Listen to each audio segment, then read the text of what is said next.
What a so performance. bad for them What a after a while. Seneko, hats off to him. He did very well in terms of transitioning into that carry role. But at the end of the day, the plays from Fnatic, they brought their...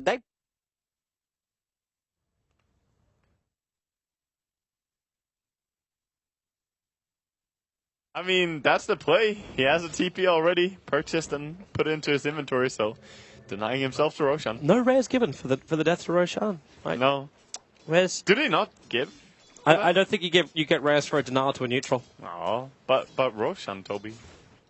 It's Roshan's not a neutral, right? Like, I guess he's neutrally. I guess if Roshan gets like a double kill or something, at least then you should get some. QO having some more fun. He's got Searing Chain. 17 minutes in, Fnatic take the victory. Ladies and gentlemen, I hope you enjoyed that as much as myself and Andy did. And we're going to head now back over to the analysts to hear what they've got to say about that epic game.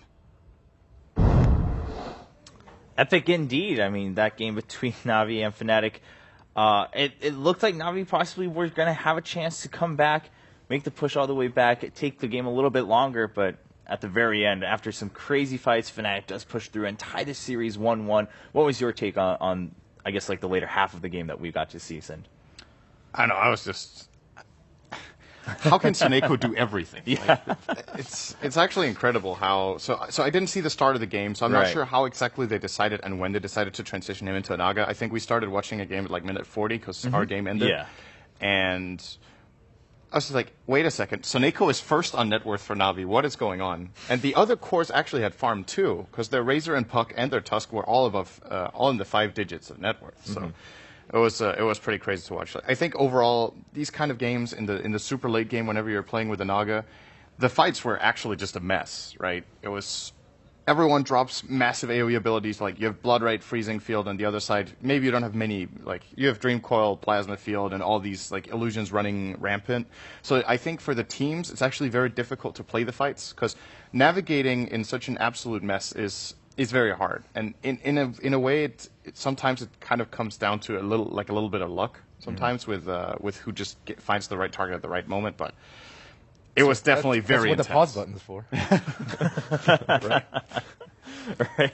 Ben, what about you, the overall take on that game and Navi's performance, or maybe even Fnatic performing after they got a complete beatdown against Navi in Game 1, just by results? Yeah, I mean, it was crazy, that fight where like, oh, Bloodseeker, is he going to live? Is he going to live? And he ends up like healing a full after that whole engage. But I think this has huge implications for the top 4, because in Group A, we have Complexity, LGD, and Secret. And so we're looking for that 4th team. And with these two tied, like, I have no idea who's going to be 4th. It's actually interesting because the other teams are happy that this happens. Yeah. Right. Because then they have... True. Every time there's a draw between two other teams, you're happy, unless it's like your direct opponent for a 4th position that just needs that extra point. But right now, I think Navi and Fnatic were pretty much even. I think Fnatic had 3 points, Navi had 2. Yeah. So Navi could have jumped to 5, or Fnatic could have jumped to 6. Instead, they jumped 1 point further each, which furthers, for example, Complexity's chances a lot of staying in that top 4. And IG, I'm sure, is pretty happy. And IG, yeah, too. IG. This gives IG a much better chance. Of course, Cloud9 now sitting much safer up top, of course, after their win earlier today.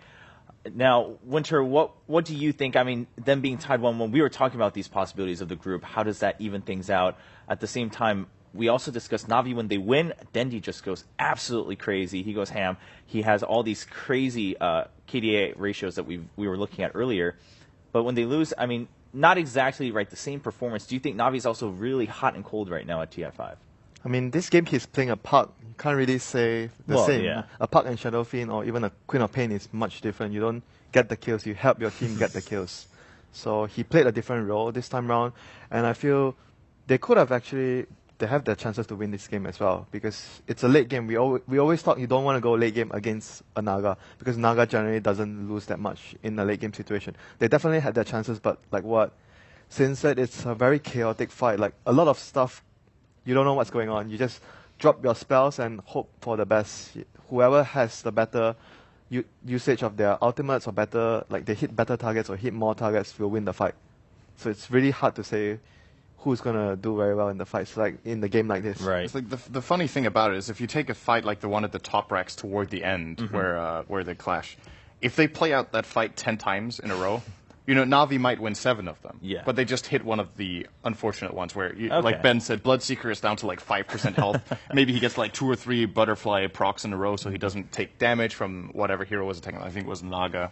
And, that kind of stuff. When you get so super late into the game, percentages can play a really big role. And of course, yeah, it's crazy stuff. And it's unfortunate for Na'Vi because that was really, really important. Like, this is... Yeah, if he had died there, it was a death from buyback as well. So the game would have probably ended at that moment if he didn't get the last live stream from the Blood Rage. So things like that is just game changing, Yeah, but again, like you guys mentioned, it was because the game had gone so far and it was pretty back and forth up to that point. Na'Vi put up a good fight, but they had a dominating performance in Game 1, so nothing to feel too bad about. Of course, now they are going into a match against LGD. We were just discussing, all right, starting like Day 3, this is where the theme comes in, where every match really determines fates of all the teams, right? LGD and Secret tied in their match at this point. If LGD loses to Na'Vi 2-0, Secret's going to be pretty happy about that because that gives them a much better chance of moving ahead. Whereas LGD, if they 2-0, Secret also has to match that every time to fight for that first seed. And while we wait for that match to set up, as we are taking a look into a lot of players' backgrounds, of course, quite a few players now returning for several years in a row for TI. We mentioned earlier in the week that we have many, of course, prior champions coming back, whether it's as a team or as individual players. One player we're going to take a look at on Na'Vi is going to be Havos. Маленький Саша был очень хорошим мальчиком, замечательным. Природные способности, это еще в детстве выявилось. Вот у него математический склад ума, это точно от природы, у меня этого нету. I have never met such a person like Sasha before. You can feel this energy from him, the energy of his ambitions and the power of his personality. Funny memories and funny stories about Sasha is like millions of them. He will go YOLO and make the team even more crazy, and that's really important to have in a team. The I.M.O was unbelievable. We were highly prepared, we were motivated, and we were like a team. 4 great players were around me, and all of us were the part of one mechanism. When we won TI1 together, that was insanely beautiful feelings that you can't really experience them through something else. I sent mom a text message. Не поверила. Это был не звонок, это была смс-ка. И он мне еще написал: мама, ты если сидишь, то есть типа, если ты не сидишь, ты лучше сядь. Вот такая была фраза первая. Something like, hey, I won $200,000. Конечно, я вспоминаю эти чувства. Это, я вот каждой маме, каждому папе пожелала бы, чтобы они вот плоды своего ребенка ощущали, вот как я в тот момент это все чувствовала.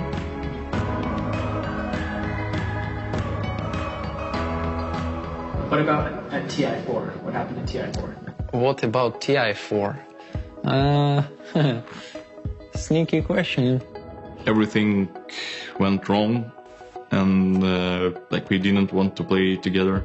I think our team at TI4 wasn't like a team at that time already. I tried to hide it as much as possible, but some days we were fine, but some days it was not good.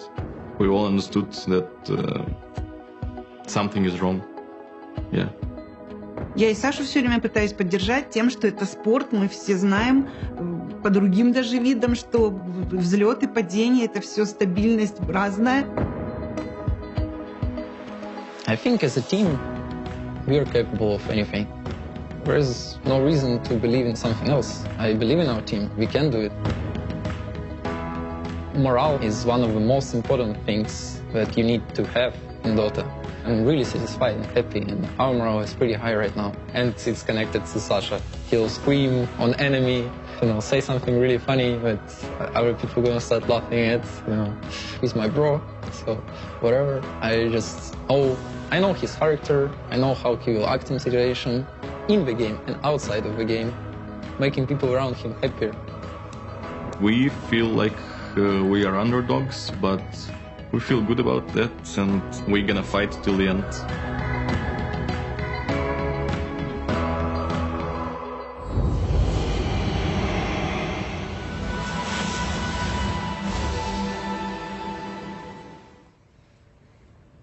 Havos, and of course Navi and one of his teammates, very well known alongside him, Dendi. What a story, right? TI1 champs, and then quite a roller coaster ride, ups and downs, as they were mentioning. TI4, a drastic change for the worse, but now they're back. And to call them the underdogs feels really weird if you were watching back in the day where they were just dominating at TI1. They still had a shot. They've been in 3 finals so far.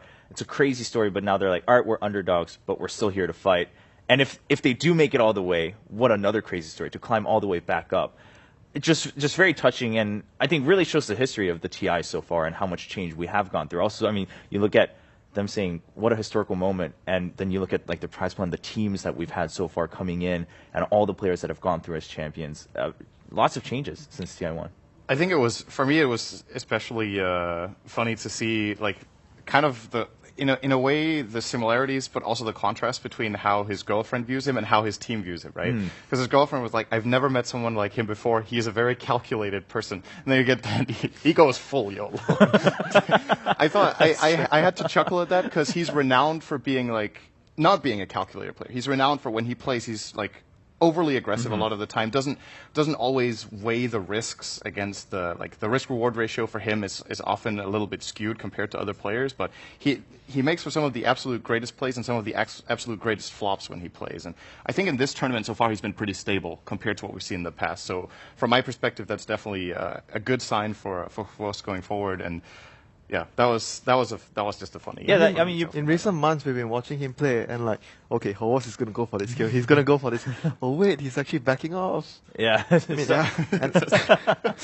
Why? Why are you backing off? And we say like his turnover. And sometimes they. Yeah, but at the same time, we were noticing that with Noto's video too. I mean, his family, his girlfriend saying, "Oh, he's very calm, he's very quiet." But a lot of us know that there are clips of him out there where he's just going crazy in game, and sometimes maybe that's what makes that character and that player so great, is that they are actually that calm, but when they're that focused into a game, something else takes over. Those instincts take over in game, and that's why they're at the top. Ben, overall though, Navi, definitely a lot of people, again, we talked about this several times, they weren't even that expected to get through the qualifiers to get to TI5, but they battled through once again. They're here at TI5. Sure, for now, starting as underdogs, but do you think there's still a chance to see them just suddenly turn a switch on and make the drive all the way? It's a tough match against LGD. I think they'd be very happy to get at least 1 point. And Secret will also be very happy if Navi got 1 point versus them. But it's their general plan for victory. It's like the risk reward thing. They like risk a lot for the early game, but the reward is very little. Like they don't actually increase their chances that much of winning the game. And their strategies, seems like just flip-flops in the middle of a game. Like we just saw the Naga game. Like, okay, Sneako's like, okay, I'm just going to be the one here. And not that he's incapable of doing it. It's just, you have to have a clear mindset before the game, and adaptations are necessary, but that's a far too drastic one, I think, to be thought of like before the game starts. And everyone has to be on the same page, and they have had internal issues in the past. So I just hope that they can convene into one solid game plan. Do you think, part of that is, again, as you guys were mentioning, Havos' personality maybe permeating through the team, or do you think maybe all 5 players are kind of just okay? They all are like, all right, sometimes I just switch my mind. I'm like, this is what needs to get done, and they just go with that plan, and then I don't really think they worry about the YOLO thing too much. I think it's more important that they have fun and they have chemistry. I actually played with Havos not too long ago, and he's still like the same old like chatty jokester, similar with Dendi, and Funix seems to get along with them very well too. Suneko and art style, I'm not too sure of personally, but as long as you have like high spirits, high morale, I